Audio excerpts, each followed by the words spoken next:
Welcome to And It's Live, the podcast which dives deep into football's most iconic seasons, stories, and what ifs. If you love football, history, tactics, and nostalgia, make sure to subscribe, hit the bell, and drop us a like on YouTube so you don't miss an episode.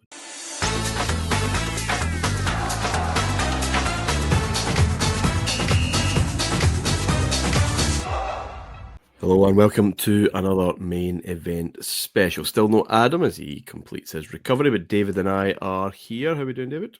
I'm good, thank you, mate. Nice to be here and talking about a lot of interesting, maybe more than classic matches, I think it's fair to say. Yes, there'll be many adjectives used to describe the matches we're looking at tonight. We are filling time, really, until Adam's well enough to be back with us. Now, two things you and I love to do, David, as men of the past. One is last week's show, where we take a trend and go with it into whatever avenues it takes us.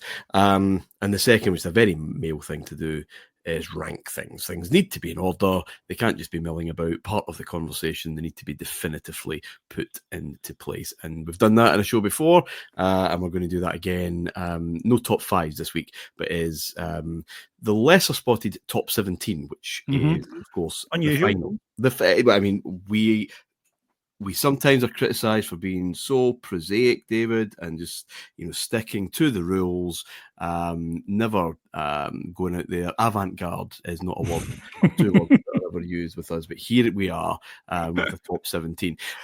We're looking at the Champions League finals that we've covered in the period of time that we've seen so far, so 92-93 to 08-09, and trying to put those in order. How we come to that order, of course, is all part of the fun. But 17 games we have to try and sort out. I've done my list, you've done yours. We haven't seen one another's. So it'll be very interesting to see how many. I'm sure we have a couple. The same, I would like to think so anyway. But who knows? Who knows? Let's skim off the duds at the bottom, 17 and 16, before we look at the next three fives in a group, as it were. I'll go first. My bottom of the pile is from 2001, Bayern Munich and Valencia. Nervous, tense game. There's two penalties in the game. I can't remember. Certainly one penalty in the game itself, 1-1. Went to penalties in the San Siro. Two great teams.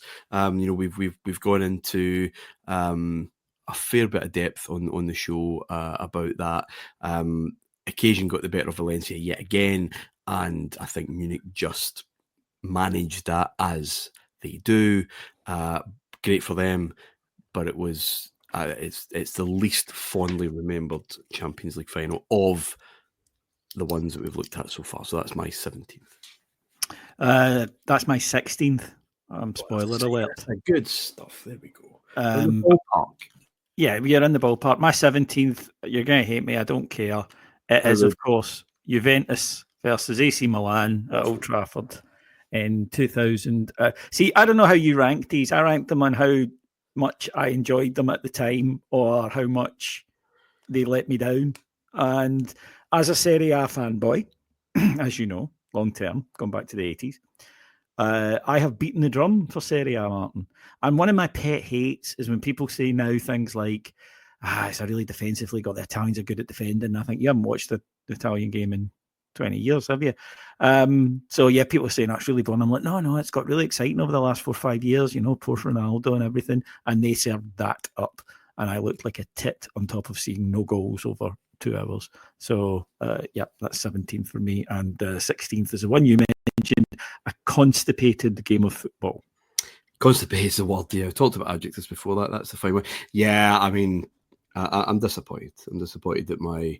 I was going to bottle it, actually, because, was fell on deaf ears, because I think it's much maligned, and the first hour or so would bear that out. Just there were no goals because both defences are actually pretty good, but it was pacey, and it's a myth that this game was an absolute snowfest. Bayern v Valencia, absolutely was. That was utter rot. It was. And It was a dull didn't game. get going, whereas the pace at Old Trafford, as I said, for the first half, first hour, bears no resemblance to the reputation, the bad reputation that final gets. However, I'll swallow that and move on. My 16th is the first one, Marseille Milan. There's a couple down at the bottom of my list ruined by injury or sending off. And that one was ruined by Van Basten's injury, I think. And Capello just didn't get it right. His team was just wrong. Bolly made sure that whatever team he did put out wasn't really going to matter. It's obviously a final in disgrace because of Marseille's preparation. Not that the final itself was ever in dispute, obviously. They weren't stripped of the title. I can beat that drum constantly because I read in books that should know better, that Marseille were never stripped of their Champions League title. But it's dirty. That's dirty. It just wasn't a great game because the team of the era didn't really arrive and they didn't turn up. Marseille weren't great either, and we'd seen them. They, for all the off the field shenanigans, they were a good side, but we didn't really get to see that from either that night. Just such tension for me. Yeah. A few of these games, in the early stages, wrecked by this, as they should be. To be honest, given what's at stake. So so we've got one in our bottom two. So let's look at 15 to 11 then. 15 for me is I don't know how you feel about this one because I can't remember much of the discussion actually around this, but I just felt it again, two heavyweight clubs, and I just felt the final let me down a wee bit, and that was Juve versus Real Madrid in '98 in Amsterdam. I think it's a fair shout, and I'm not going to spoil it again, but if you are wanting to hear me place that, don't go away for that long.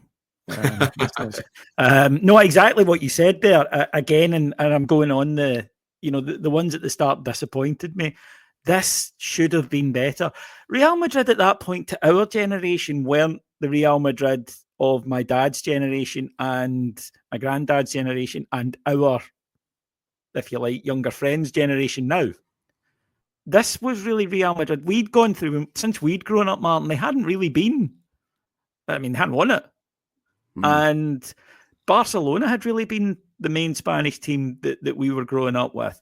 So this name that conjured it up, and then you read the players, it was mouth-watering.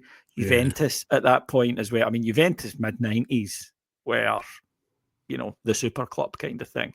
3 finals in a row, incredible. Admittedly only winning one, but it was dull. Mijatovic getting the winner. Real Madrid don't care. They find ways to win Champions League finals. We know this. But I think maybe just because when you looked at that, just that Real Madrid are playing Juventus, right, in the mid-90s. Even if you just said that to someone now, they would go, I bet you that was some game. And it really wasn't. And here's something that I'm not sure we talked about when we had our deep dive into it. At that age, being completely consumed by football and consuming as much of it as you possibly could, I felt there was just a wee bit of extra excitement in a Champions League final when you're watching as a neutral when there's a World Cup weeks away. Definitely.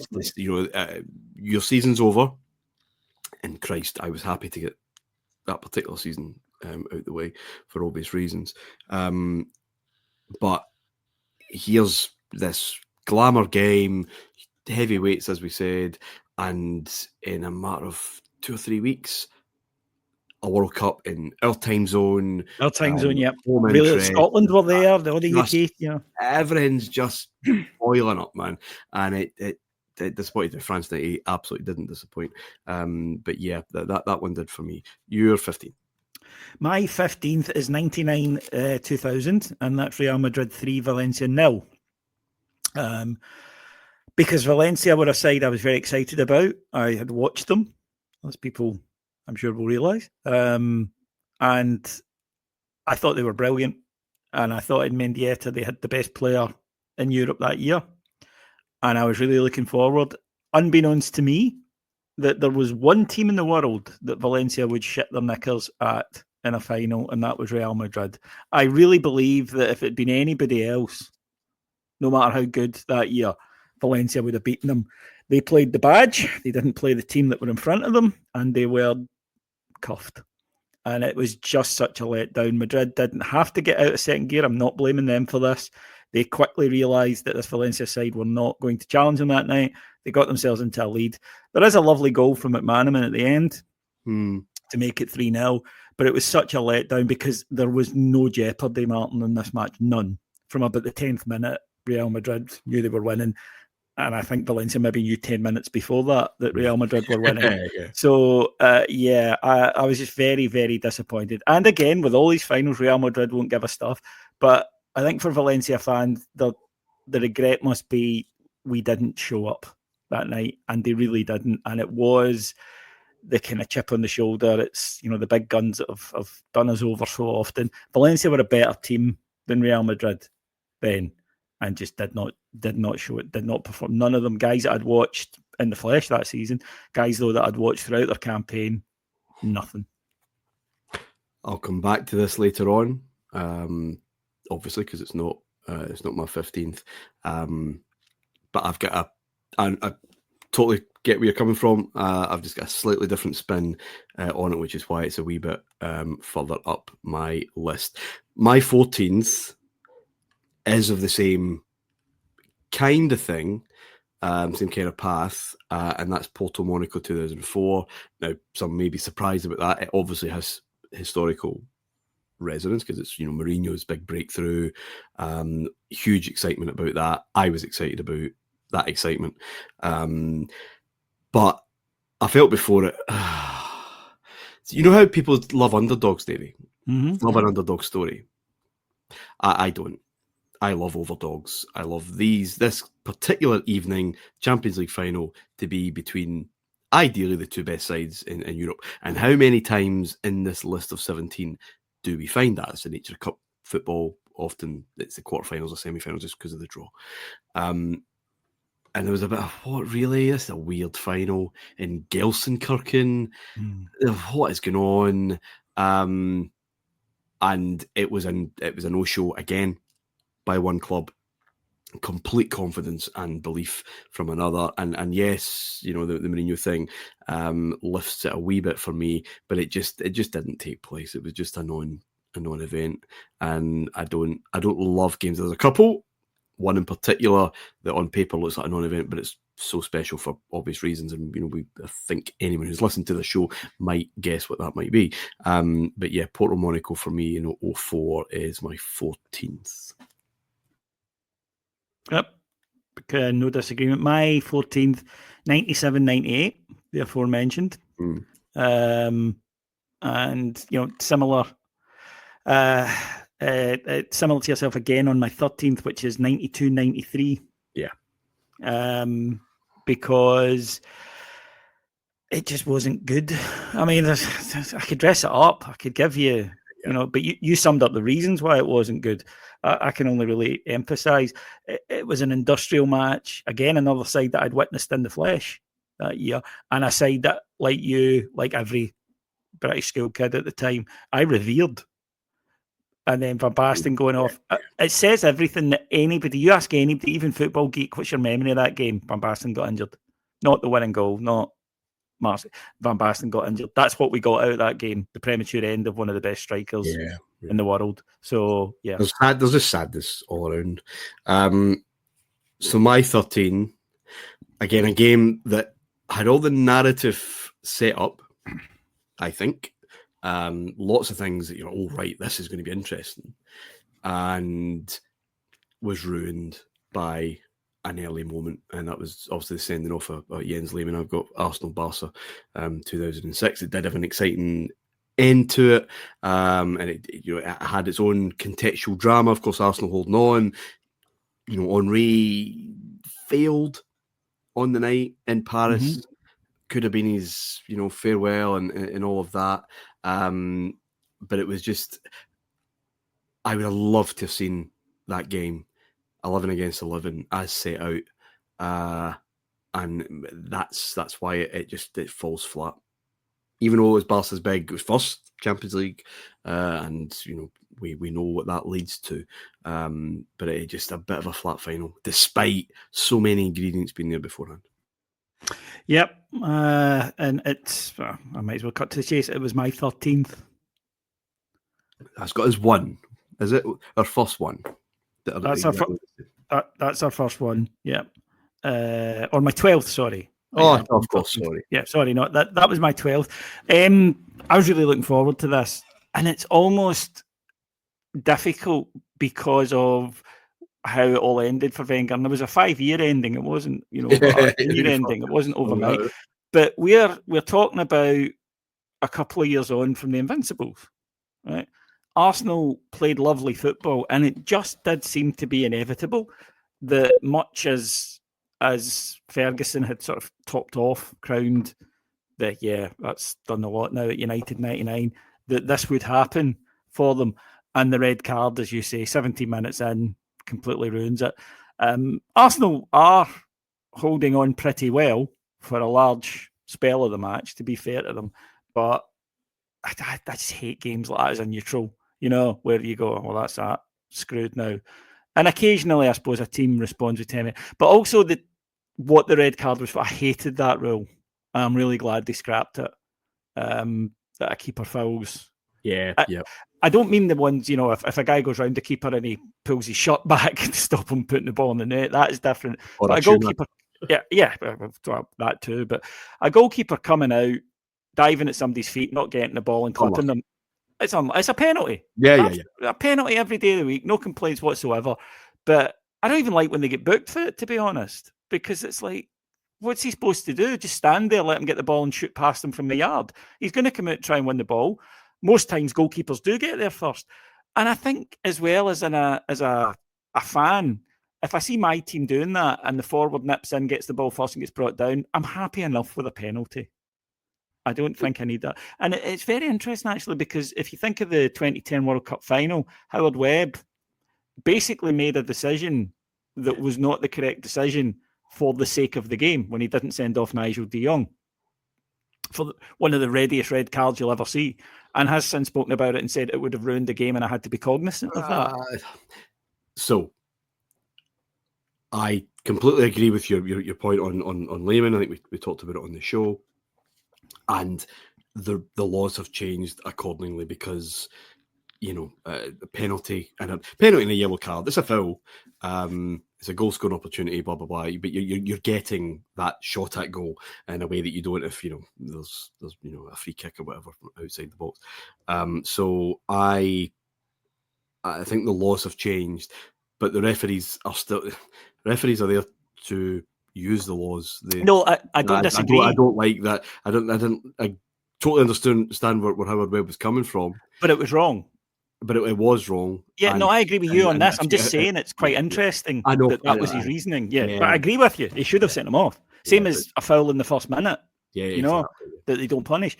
But I do wonder if this match influenced UEFA or FIFA, who would then influence the match officials. No, totally. Okay, so that's your 12th. My 12th is Milan Juve 03. Well done. I don't love it. I didn't expect it that high, that low.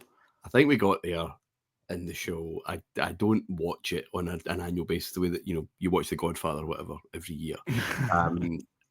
It feels as long as that, but I just think it's much maligned for the reasons already made clear. And before we get to top 10s, because we've done all right, I think, in terms of crossing over thus far. I think it's going to change a bit in the top 10. Yeah, I think it probably will. But here, my 11th, I'm interested to see what you think about this. United Chelsea 08, in the rain, felt like a Super Sunday, wasn't the best, ended in farce. Nah. I don't particularly like same team finals. Same country finals, sorry. Same team finals would be really boring. That would be madness. We're back to the Ibrox family day if that happens. Listen, visionaries, if nothing else. Yeah, if nothing else, not. But I know, and even as we record this, folks, in early 2025, the Champions League draws just come out, and it's picked up like there's a Madrid derby. I don't like that. and I know it's inevitable, but you get that. You get that. It's different, by the way, if it's a semi-final and there are 3 teams from one country, then that's unavoidable. But I just, I'm not arguing the rule should be changed. I just don't personally like it as much as 2 clubs from different countries. The whole point and excitement of it. Nope. You're 11th before we get to top 10s. I had done mine from first downwards rather than from 17th upwards. And it's quite fitting that this one was the what's left, really. That's why it sits here. It could have gone further up, but when I looked at I just had a vision of ones I wanted it right at the bottom. But it's that Porto final in 03-04 against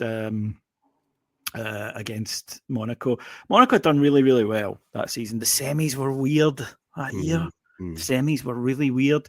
And obviously I liked what I'd seen of this Mourinho fellow. I liked the cut of his jib and I had a lot of time for him, but it wasn't a great final. Nobody was in any doubt who was going to win, I don't think, going into it. So it was almost like, it's kind of like that Man City Inter final. Everyone knew Porto was going to win. Not a huge name or not. They were much better than Monaco and everybody knew. Porto deserved to be in that final. Monaco, you thought, was a bit of a fluke. And that's maybe unfair because I don't think you can reach a Champions League final on a fluke. But you thought that, Mourinho, everybody knew was going to Chelsea. But if he hadn't, and that team hadn't got broken up, it could have gone deep the following year. You knew that Monaco team couldn't. So, yeah, it was just a game that was there. Okay, so of the 7, we've only got 1 each that isn't in that are outside that top 10. You've got Real versus Valencia in 2000. I've got Arsenal Barca. So I think we're a hell of a lot more on the lines than maybe first feared. We're not. We haven't crossed completely perfectly yet, but let's see what the top 10s are like then, David. I'll let you crack on first with 10. Yeah, 10th is that Arsenal-Barca match. Again, not the worst ever, but just for me personally, it became a different type of game. Exciting, though, because Arsenal had the lead. So it was exciting to see if they could hold out, but as soon as they hadn't, you knew what was happening. So, yeah, that one for me in there is number 10. My 10th, sequels, Davey. How rarely they live up to their predecessor. Can't always be The Empire Strikes Back or The Godfather Part 2. And Milan-Liverpool 2007 was not Milan-Liverpool of 05. Better than remembered when we had a look at it. Liverpool more dangerous than remembered when we had another look at it. Jermaine Pennant, one of the stars of the show. Yeah. But it was a scrappy affair in the end. Just as done, I think, certainly if you have any feelings towards Milan. But yeah, it was never, ever going to live up to 2 years before. So that's why it's down in 10th for me. My 9th, again, not a brilliant game. Another 1-1 and penalties. So you could easily make an argument for it being well down the list.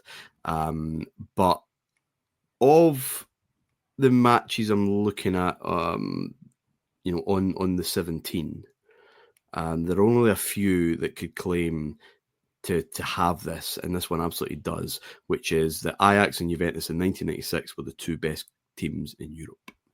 And regardless what happens over the 120 minutes and after, there's something about that. There's something important about that when the draw works like that, and you get you genuinely get the 2 greatest kicking about, and that's what we got, and that's why I still needed to just kick it a wee bit higher into the top 10. Your 9th. My 9th is Manchester United 2, Bayern Munich 1. Wow. It's not a good game. it's a great, exciting ending. But United aren't at it for the vast majority of it. And Bayern should have been getting ranked about 14th because it was a blowout 3-0, Martin. Mm-hmm. Now, spectacular finish, absolutely. But I think it's a bit like lovemaking, right? If the first bit of it can't always be saved by what happens at the end of it. So this is, for me, I understand why Man United fans revere it. I understand why people, it sits in your memory banks, but it was not a good game of football. Bayern were the better side, but couldn't finish their dinner. And Man United were rubbish up until the last 4 minutes. So it's just not a very good game of football. I'll come back to it for sure. On you go, 8th. My 8th is a game from the mid-90s, the best time for football ever. I think we would all agree on that. And it is Juventus 1, Ajax 1, 95-96. Yeah. So, yeah. Not a million miles away on that either. In 8th, I did go for Real Valencia 2000. Now, I, again, can't disagree with much of why you hated it or were disappointed by it. We don't like blowouts, you and I think that's fair. And we bit of love for Valencia because of, I haven't seen them at close quarters. Me twice that season. And yeah, we talked about that on the show. Reason I've pushed it higher, first time I'd ever seen Real Madrid win the European Cup. And that was a thing for me. What about 98? Of course, now I'm talking shit then. Yeah. So that's, well, there you go. That demonstrates how fucking dreadful that 98 final was, that it just does not register whatsoever. So yeah, they almost made that argument for that final being so low. I did have a fondness for them. I had a fondness for Raul and Morientes, that partnership. It was nice to see a British player abroad again. Yeah, no, I agree. Yeah, in McManaman, in a more glamorous way than Lambert for Dortmund, which we come to. But yeah, I did like them, and I had, again, go back to this tournament thing. I was so excited for Euro 2000, legitimately so, because it's probably where international football possibly peaked, and just in terms of overall quality, and not for the first or last time thought Spain must have a shit here, given what we're just witnessing here, and add in a couple of Barcelona players, blah blah blah. So yeah, they were. There was just I didn't mind the fact that it was a blowout. It was a bit of an exhibition, but there's just something so glamorous about Real Madrid. And if I can rephrase then, to see them do it in a Real Madrid way, which 98 didn't have, was nice. And I have fond memories of that. Have you done your 8th yet? Yeah, I've done my 8th. It was 95-96, but I'll give you my 7th if you're interested. Yeah, when you go there. Borussia Dortmund 3, Juventus 1. Finally, we've got a complete synchronicity. Oh, is this what you've got? It was all right. I mean, there you go, folks. It was remarkable, though, right? I mean, it was remarkable, but I wasn't the best team of the 90s. Again, we talked about this with Adam. Did Lippy get his starting 11 correct? Probably not. And Dortmund, I mean, talked about Valencia and all that, not turning up, the smaller side, but they did, and there was something about that. It's like Premier League, Martin. Only one team can finish first. Somebody's got to finish 9th. Yeah. Oh, no. As they're known, but yeah, no, it was fine. I enjoyed it for what it was. I would never go back and watch it again. Ricken's goal was excellent, to be fair, but yeah, a decent game of football, shock ending, 4 goals, was fine. Yeah. I went to the pub, enjoyed it. Yeah. And for Dortmund to do it in Munich as well. Oh my word. Yes, that is. And look, on the night they deserved it. And if you beat, Man United of that era and then Juventus of that era to win it, nobody can say you're not worthy champions. Okay. Yeah, both correct on that. Or well, both the same on that. Sixth then, I'll go for Hamden, 2002, Real Madrid versus Leverkusen. Decent game, and it was in the balance, maybe surprisingly so. And you've got one of the moments of all time, one of the goals of all time. And I'll come back to this argument very shortly. Yes, we're looking at 90 minutes or 120 minutes, and we're trying to assess these games. Finals, the absolute end of a competition, are about moments. And that was a special one. And the fact that it was here, and we were just talking off air about teams staying in local hotels.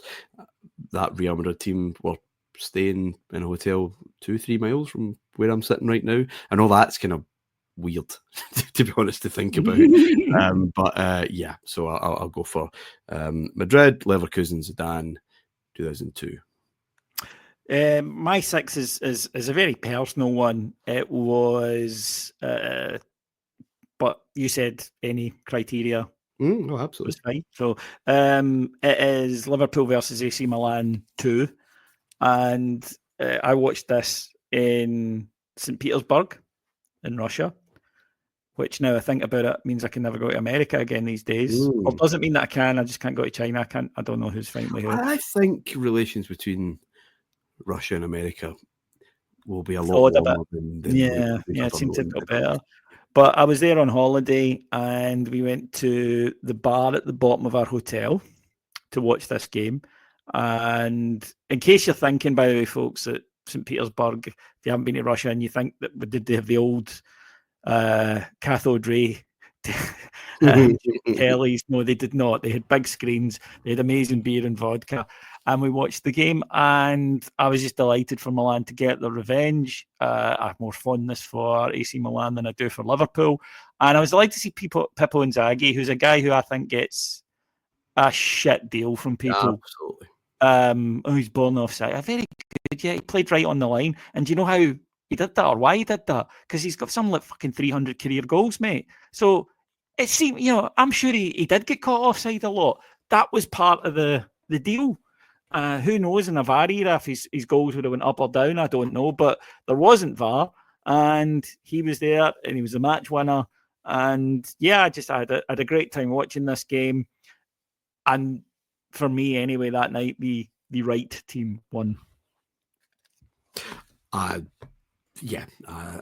fair. They were the right team of the era. Again, I was quite surprised by just how much Liverpool were in it, and actually, I was. I had it. We're all over them, to be honest. I had it in my head. It was a consolation right at the end that made it look respectable. But I mean, I suppose in a way it kind of was. The balance of play was not like that. No, not at all. And as I said, I didn't remember before we went back to do it a lot about the game.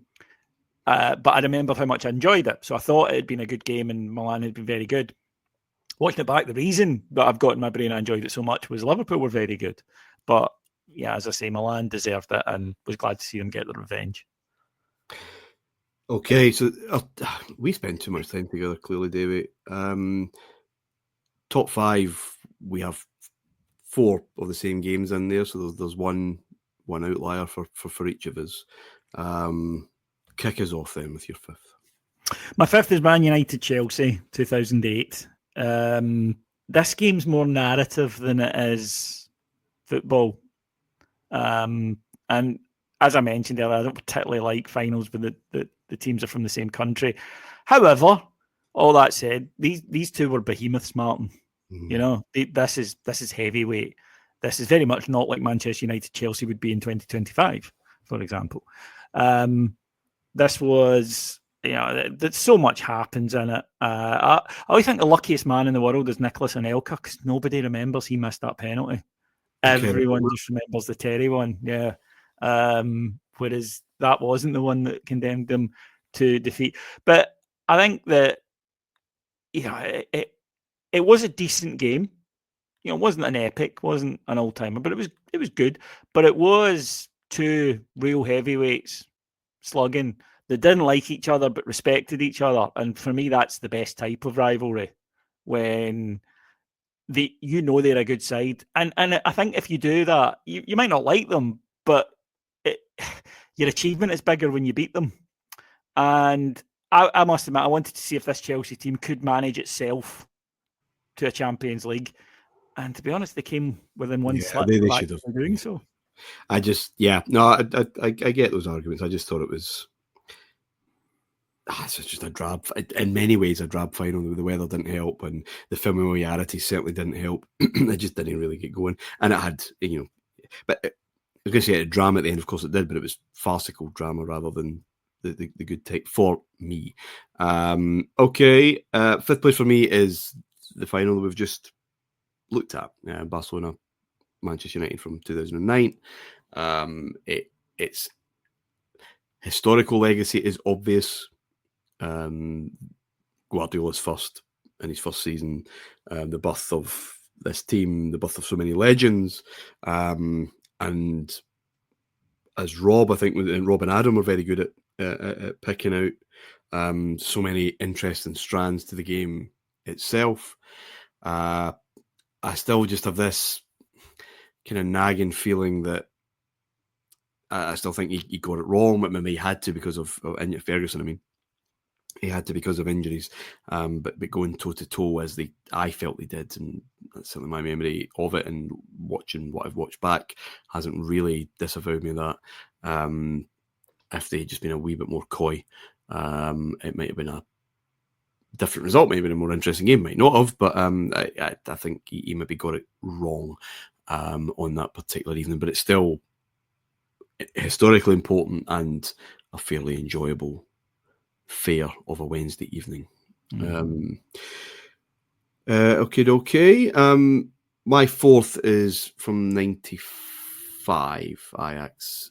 Milan, again, not the greatest 90 minutes, but one of the best stories. We probably were watching the two best teams in Europe at the time. Not entirely sure we knew it in advance, because you're still waiting for this young team to kind of prove themselves. Whereas the following year, as I've already mentioned, Ajax, Juve, you know that these are the two best sides kicking about. But it was exciting. And I mean, as much as I loved Milan at the time, probably still my favourite non-Rangers football team that I've ever seen. Just that era, Sacchi and Capello, kind of came to an end that night, obviously, with this vibrant and brilliant young team, and it was just so exciting to see, Davey. And yeah, that's a definite top five for both of us. But what is your fourth? 94-95. There we go.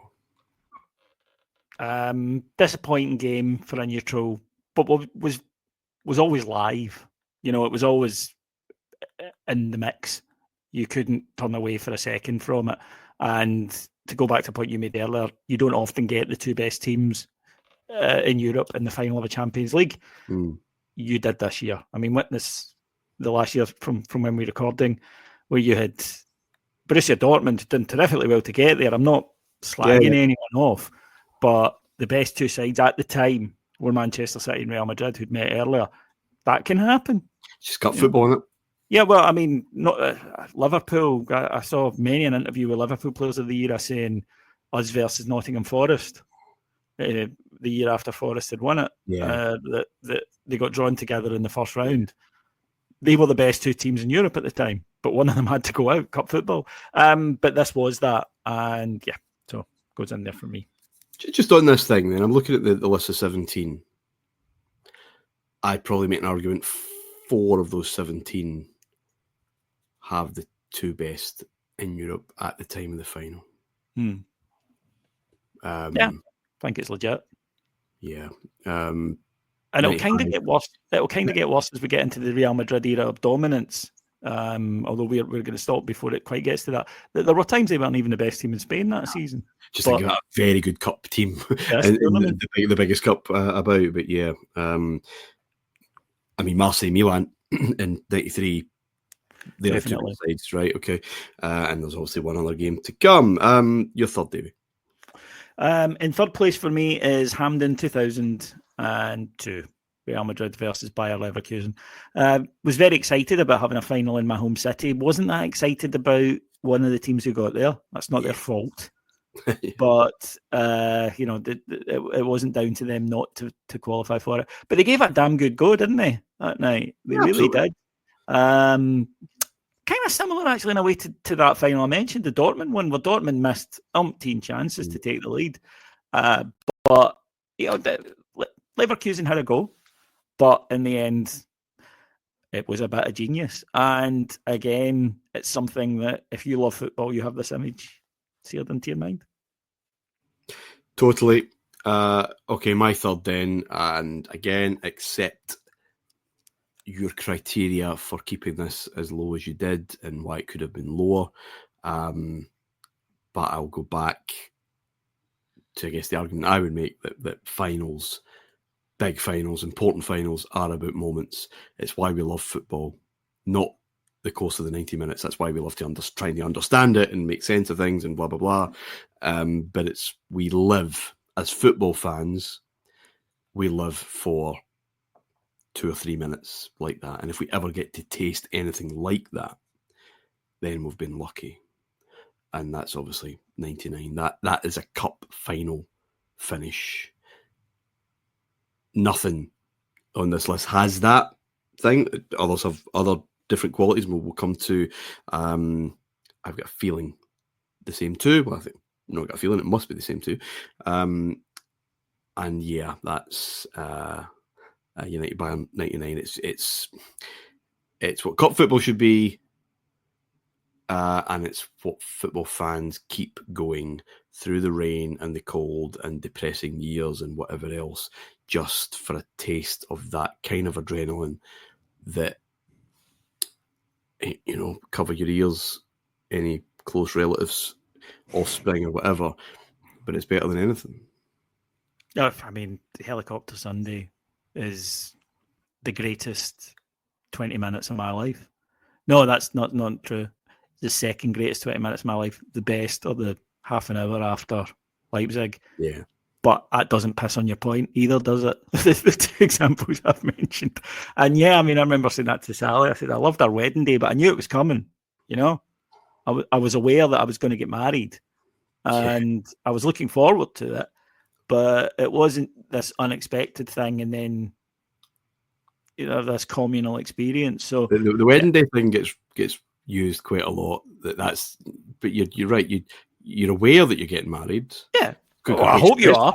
In some cases, the only way that a wedding day could rival that moment, those kind of moments in football, the very rare moments in football, is if you get married but you don't know who to, and you turn up and Sydney Sweeney's there, dressed in white.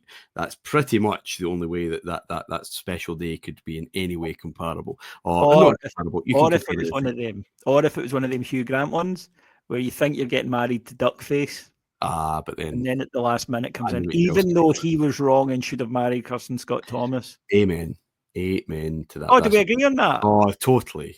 Right. She's so much nicer than that American. Well, in a different way. Is it raining? Yeah. I hadn't noticed. Fuck off. Yeah, no, I did love her. So I think we've got the same top two games. Do you want to go first? Is this my number 2 or my number 1? Number 2. Number 2. That would make sense, actually, now I think about it. My number 2 is AC Milan 3, Liverpool 3. Ooh. Yeah. Why the oof? I was expecting something different, but anyway. No, and I shall explain why in a moment when I come to my favourite. And that's what it is. It's my favourite in this instance, but also I think it hits a number of criteria. This was, again, narrative. The first half, it looked as though Liverpool would do very well to get off that part with it being utterly humiliated. 3-0 at half time is pretty humiliating. But at that point, if anyone out there thought that the likely outcome was Liverpool lifting a trophy rather than it getting humiliating, then well done. But I don't believe you. And it was very exciting. Once Liverpool started the comeback trail, I remember being in a pub watching it. And even though I don't think there were any Liverpool fans in the Boozer and Shawlands, but you got into it, and you sort of rooted for the underdog. And then, that save by Dudek, who wasn't a great keeper. I saw a lot of them. I'm not basing this on, he wasn't a great keeper. Sporting fate, whatever you want to call it, the gods, he never made that save again in a billion attempts, and he fuck knows how he did it, to be fair to him. But, yep, very exciting eventually. And then, the miracle ending. And as you say, sports is about moments, and it can raise you from your feet like a film can. Then I think it deserves a bit of credit. So, great game, very memorable, and obviously a kind of wonderful example, if you like, of that, that British thing of, well, we'll give it a go. You never know. Get the first goal. It's a cliche and it can be a daft one, but you never know. Yes, indeed. That's my number one. For the reasons you mentioned, it's the kind of script and narrative that would get rejected for being a little on the nose there, guys. The third goal is the one, isn't it? That it's too far. If they'd gone in 2-0, yeah. But sport can do it, and what gets forgotten, understandably, because of Liverpool's grit and guts, and it shows you what that aspect of sport can achieve, is how outstanding Milan were in that first half. Yes. And the Crespo goal being the pinnacle of that, in my opinion. So, yeah, again, can I go back to your fans searching for the United moment in their, their life watching football? It's always in the back of your mind when things are looking fairly grim that, Greavesy was right. It is a funny old game at times. Funny old game. And it just, that psychology is writ through everything. That just, and even the best, one goal, one flap of a bird's wings and all of that, and momentum changes and momentum shifts in sport, again, are just one of the most remarkable features about it. It's number one for me, just because I don't think I've seen anything like that at that level. We haven't. There's absolutely nothing here remotely close to it. Medina, possibly the only other sporting example I can come up with that, when I went into that last night, think there's just no chance that this can happen. And then you start getting the blue on the board. Momentum's such a wonderful, intangible thing. And it's what keeps, as I said, what keeps everybody going. So yeah, that made it for me. My second's your first. Your first, my second. And yeah, my second, your first, which is Milan, Barcelona from '94, which is your winner. And it's, we have talked long and hard, baby, way back in the, we were just getting to know one another, so to speak, in around these microphones. We did a whole hour on this particular game, its historical significance, its exhibition, its power, and as a narrative, I've got one thing against the other. I mean, take it away. I have never seen such a dismissive big dog fucking sit down, son, in sporting terms as this. Barca had been running their mouths, people may remember. And not like Johan Cruyff, he's usually quite, usually quite diplomatic. That kind of Andy Murray, that'll be a really tough match, kind of thing. Yeah. Well, the Dutch are famously, aren't they? The Dutch famously indirect and talk around a situation. I wanted Milan to win. As I say, I revered this particular team. And even I was buying into it, Martin, because all the press coverage I was reading was, the dream team, they're going to turn up and, put on an exhibition. Well, they were part of an exhibition, but it wasn't them putting it on. And it was just, I'm like you, right? I'm an overdog guy. I like big clubs who act like big clubs. Yeah. And this was, I think, the absolute zenith of a big club acting like a big club.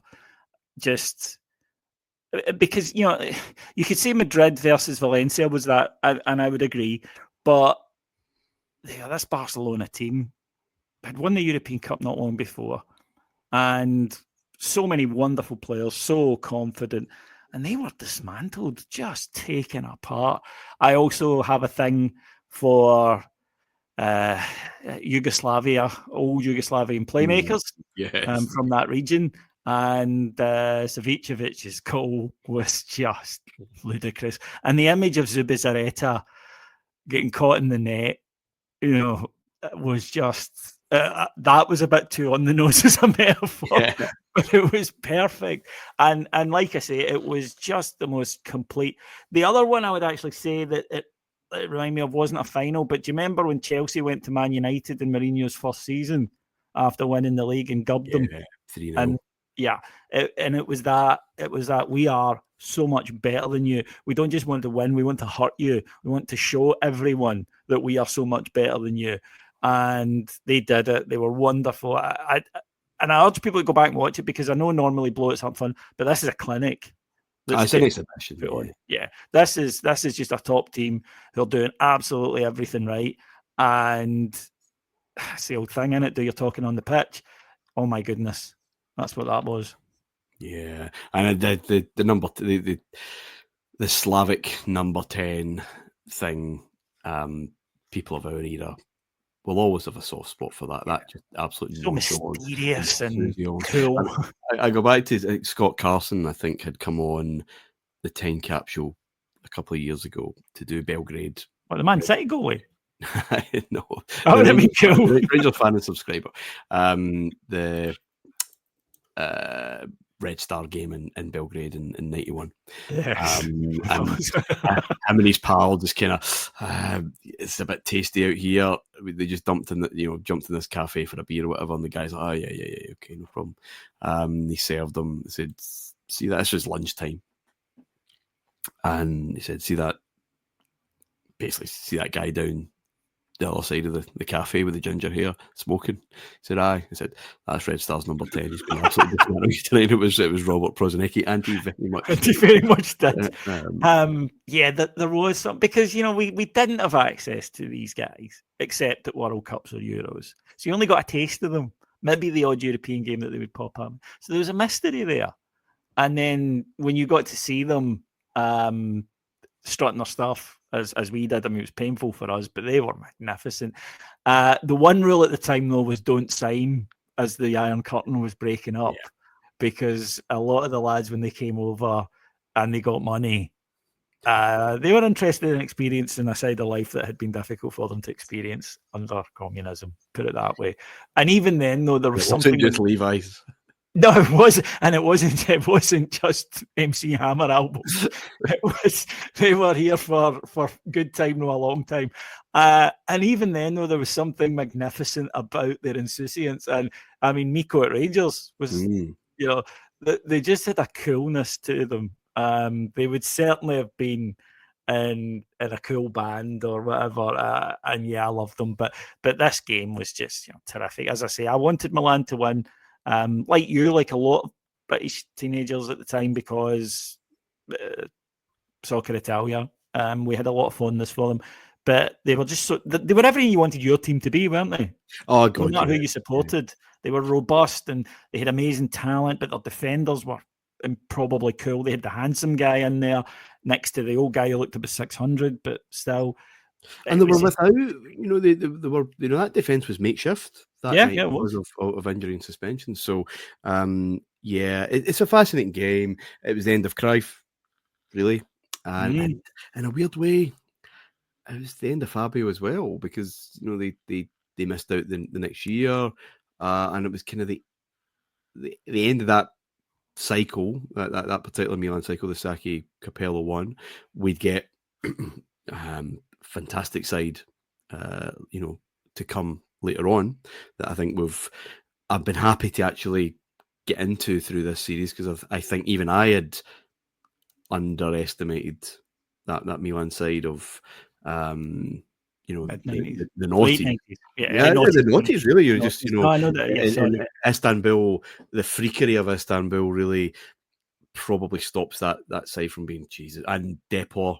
And there's some kind of weird results that if they hadn't happened, you're talking they're going to pick up a couple more, I think, in that particular streak. So, with the end of Fabio Capello, it's kind of weird to think about it as the absolute dawn. But yeah, it's a fine. Well, I think those two clearly standing out amongst the rest. Always interested, listeners, in your thoughts, who you think should be rock bottom of our list of finals, and are there any that challenge Istanbul or 1994 for your time? Just let us know. We'll be happy to consider those. We'll be back next week with, again, something different, and hopefully picking up the week after, because we've got 5 seasons left before we complete our history of the Champions League. Cheers, David. Pleasure, mate. And if anyone's asking, the definitive in my lifetime worst one was 85-86 Steaua Bucharest Barcelona. God almighty. Even the penalties were shit. Yep, 2-0. They won 2-0 on penalties after both sides hit 5 and they won 2-0. So, poor Terry Venables. He must have many a penalty shootout nightmare in his retirement. Anyway, we'll speak to you next week. Until then, bye for now. If you enjoyed the show and want to help us grow, please remember to hit that like button and subscribe to the channel. On YouTube, search for And It's Live Podcast. We've got new deep dives, drafts and breakdowns dropping every other day.